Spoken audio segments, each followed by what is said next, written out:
Yeah! See yeah! So, ముందుగా I request Shri CM Ramesh గారు, honourable member of parliament వారిని మాట్లాడాల్సిందిగా కోరుకుంటున్నాము.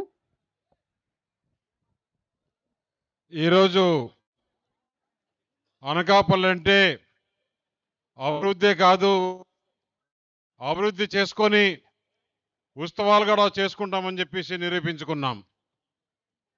ఈరోజు ఈ కార్యక్రమానికి మనకు ఈ కార్యక్రమానికి వచ్చేదానికి కారకులు మన టూరిజం మినిస్టరు కందుల దుర్గేష్ గారికి, మన జిల్లా మంత్రివర్యులు ఇన్ఛార్జ్ మంత్రివర్యులు కొల్లు రవీంద్ర గారికి, పెద్దలు గౌరవనీయులు స్పీకరు అయ్యన్న పాత్రుడు గారికి, ముఖ్యంగా ఈ కార్యక్రమం ఇంత బాగా చేసిన స్థానిక ఎమ్మెల్యే కొంతాల రామకృష్ణ గారికి,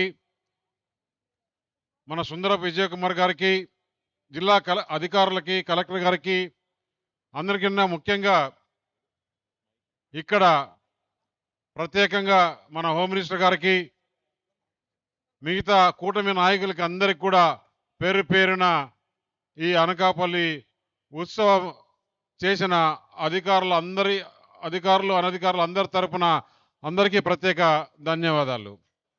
ఈరోజు భారతదేశంలోనే అనకాపల్లికి ఒక ప్రత్యేక గుర్తింపు వచ్చింది.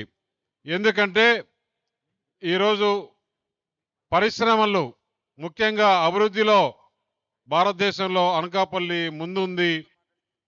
దానికి ప్రత్యేకంగా మన ప్రధానమంత్రి నరేంద్ర మోడీ గారికి, అలాగే మన ఆంధ్రప్రదేశ్ ముఖ్యమంత్రి చంద్రబాబు నాయుడు గారికి, ఉప ముఖ్యమంత్రి పవన్ కళ్యాణ్ గారికి ధన్యవాదాలు తెలుపుతూ, ఈ కార్యక్రమాలు ఇంకా ముందు చాలా అద్భుతంగా బాగా చేసుకునే దానికి ఈ కూటమి ప్రభుత్వం ఎప్పుడూ ముందుంటుందని చెప్పి తెలియజేస్తున్నాం.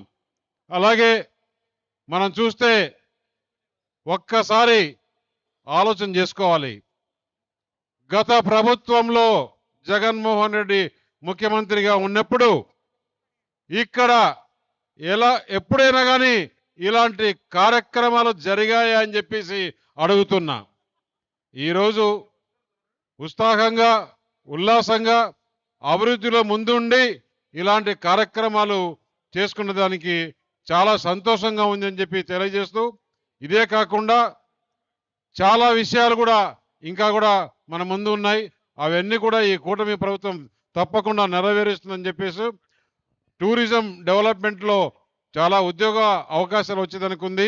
హ్యాపీగా ఈ 2 రోజులు మీరు ఉత్సాహంగా, ఉల్లాసంగా ఈ కార్యక్రమాలను జయప్రదం చేయాల్సిందిగా కోరుచున్నాను. జై Hind. Thank you Ramesh garu. Thank you so much. And now Ayyanna Patrudu గారిని మాట్లాడాల్సిందిగా కోరుకుంటున్నాము.